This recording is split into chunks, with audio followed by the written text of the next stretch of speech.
안녕하십니까? 한 달에 한 번 국가보훈처의 주요 소식을 전해드리는 월간 국가보훈처입니다. 놓쳐서는 안 될 다양한 정책과 소식들 지금부터 알아보도록 하겠습니다. 제22회 보훈문화상 시상식이 지난 12월 2일 개최됐습니다. 보훈문화상은 대한민국을 위해 희생하고 공헌하신 분들을 예우하고 그분들의 나라사랑 정신을 기리는 사업을 실시한 개인이나 단체에게 수여되는 상입니다. 올해는 미주 독립운동사를 연구 기록하고 독립운동가 후손을 지원한 민병용님을 비롯해 민족을 지킴이 동아리와 TVN 예능 프로그램인 뉴퀴즈 온 더 블럭, 주식회사 효성과 구리시 등이 수상자로 선정됐습니다. 보훈처는 앞으로도 국가를 위해 희생하고 헌신하신 분들이 존경받는 사회가 되도록 더욱 노력할 계획입니다. 지난 12월 3일 부산 동래여고에서는 한 호주 수교 60주년을 맞아 감사 행사가 열렸습니다. 호주는 일제 시기 선교사들을 통해 우리나라의 독립을 지원했을 뿐 아니라 6.25 전쟁 당시에도 1만 7천여 명을 파병해 도움을 준 나라입니다. 한편 동래여고는 호주 선교사들이 설립한 학교로 부산 경남 지역 3.1운동의 효시가 된 3.11 만세 시위를 주도해 교사와 학생 등 12명이 독립유공자로 서운된 바 있으며 내년 3.1절을 계기로 설립자와 교장, 교사 등 호주인 3분에게 독립유공자 포상이 이루어질 예정입니다. 몸이 불편한 상위 유공자들의 내항 여객선 이용이 편리하게 개선될 전망입니다. 보훈처는 그동안 연초에 한꺼번에 발급했던 종이 승선 이용권 대신 온라인으로 조회 사용할 수 있는 시스템을 구축해 이달부터 본격적인 서비스를 진행할 예정입니다. 이에 따라 앞으로는 상위 국가유공자라면 누구나 국가유공자증 하나로 여객선을 불편 없이 이용할 수 있고 무임이나 할인에 대한 사용 횟수와 잔여 횟수도 휴대전화 문자 메시지를 통해 전송받게 됩니다. 지난 12월 8일 제주시 노형동 현충광장에서는 국립제주호국원 개원식이 열렸습니다. 제주호국원은 육지의 국립묘지로 나갈 수 없는 제주 지역 보훈가족의 어려움을 해소하고 독립, 호국, 민주유공자까지를 아우르는 전국 최초의 통합형 국립묘지입니다.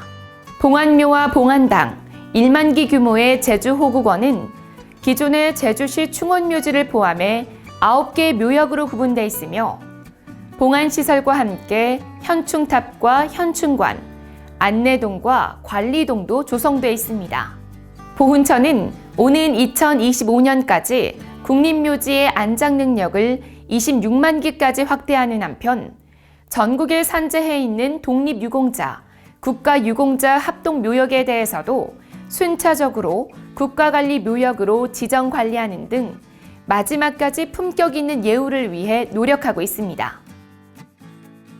10년 이상 복무하고 전역한 장기복무 제대 군인에게 보훈 특별 고용을 확대하는 등의 제대 군인 지원에 관한 법률 개정안이 지난 12월 9일부터 시행됐습니다. 이에 따라 장기복무 제대 군인의 경우 전역 후 3년 이내에 1회로 제한됐던 보훈 특별 고용 기회가 기간 제한 없이 3회까지 확대됩니다. 또한 중장기 복무 제대 군인의 안정적인 일자리와 취업 촉진을 위해 제대 군인 고용 우수기업 인증제가 법률에 신설되고 제대군인 주간이 법정 기념 주간으로 격상했습니다.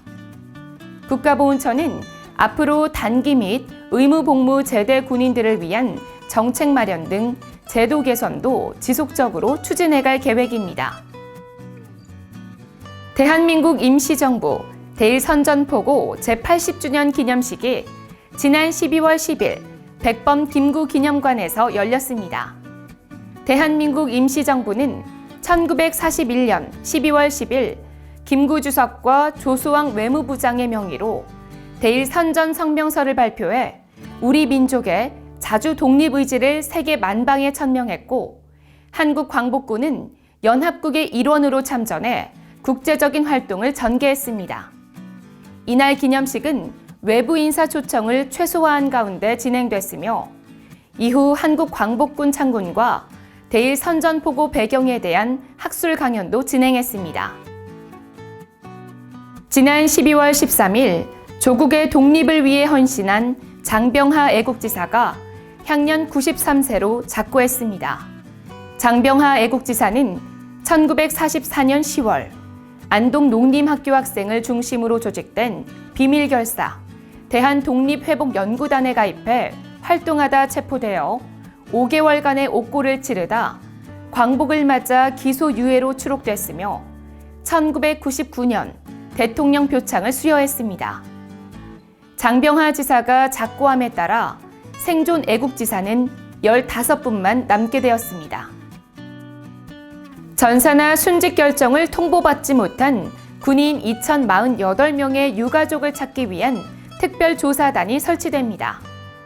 국가보훈처와 국방부, 국민권익위원회는 지난 12월 15일 오전 특별조사단 설치와 합동 운영에 대한 업무 협약을 체결했습니다.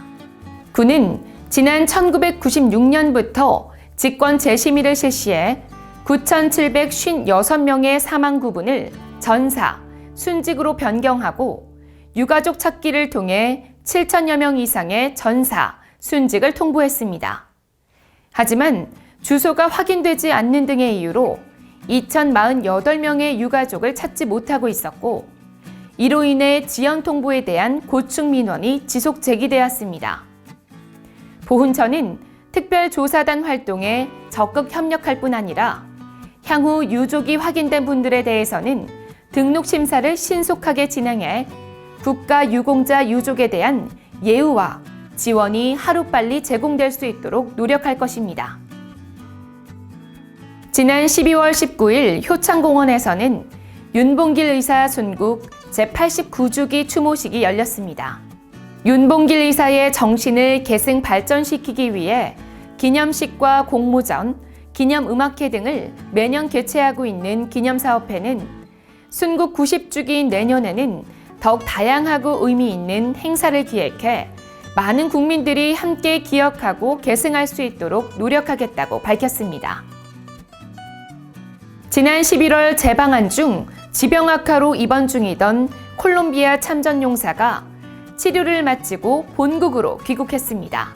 올해 98세인 알바로 참전용사는 1952년 12월부터 해군으로 6.25 전쟁에 참전했으며 참전 이후 67년 만에 첫 방한을 하던 중 이상 증세로 입원 치료를 받아왔습니다.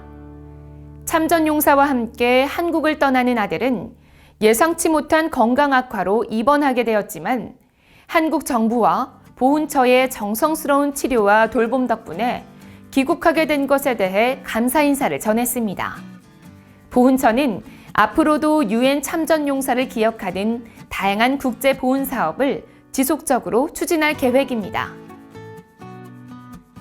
국가보훈처는 2021년도 정부 조직관리 유공 분야에서 최고의 상인 대통령 표창을 수상했습니다. 포상을 주관하는 행정안전부는 매년 효율적이고 체계적인 정부 조직 관리를 통해 국정성과 창출과 공공 서비스에 기여한 개인이나 단체를 발굴해 포상을 실시하고 있으며 보훈처는 그동안 행정 변화에 맞춰 인력을 탄력적으로 운용하고 보훈 서비스의 질을 높인 것을 최고의 업적으로 인정받았습니다. 지난 12월 27일 호국영웅 보훈회관 개관식이 개최됐습니다.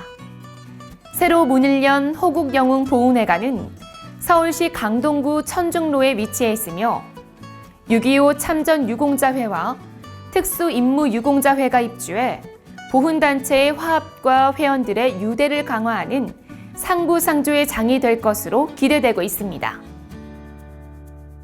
국가유공자 등 예우 및 지원에 관한 법률 개정안이 지난 12월 28일 국무회의에서 의결됐습니다. 이에 따라 부모 모두 사망한 국가유공자 자녀의 보상금 지급 연령이 25세 미만으로 상향돼 실질적인 경제적 자립 기반을 마련하는 데 도움이 될 것으로 기대됩니다. 아울러 부모가 모두 사망한 국가유공자 자녀에 대한 교육과 취업 지원도 확대돼 사각지대에 놓인 국가유공자 자녀들이 생활에 어려움을 겪지 않고 건강한 사회인으로 자립할 수 있도록 지원할 예정입니다.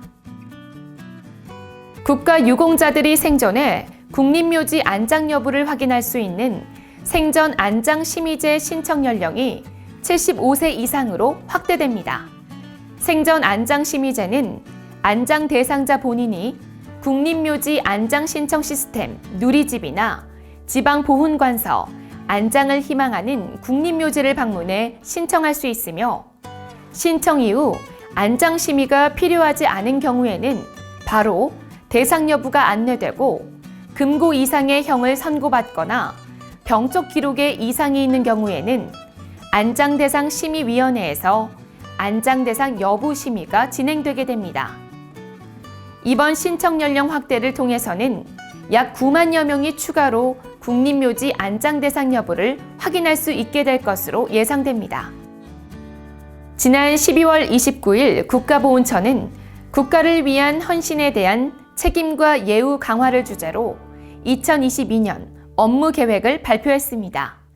국가를 위한 헌신에 대한 책임을 강화하기 위해서는 보상금과 수당을 인상하고 기초연금 산정 시 보상금 43만 원을 공제합니다.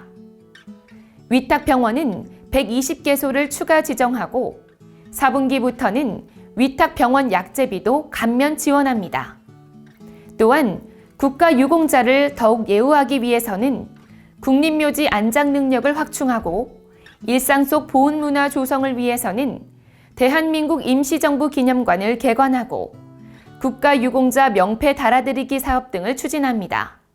그 밖에도 보훈처는 제대 군인에 대한 예우와 지원을 강화하고 국제보훈 교류 협력을 지속적으로 추진하는 한편 존경받는 보훈단체상 정립을 위해서도 노력해갈 예정입니다. TV 나라사랑 유튜브 채널에서는 보고 싶다 전우야 콘텐츠를 새해에도 계속 제작 업로드할 예정입니다.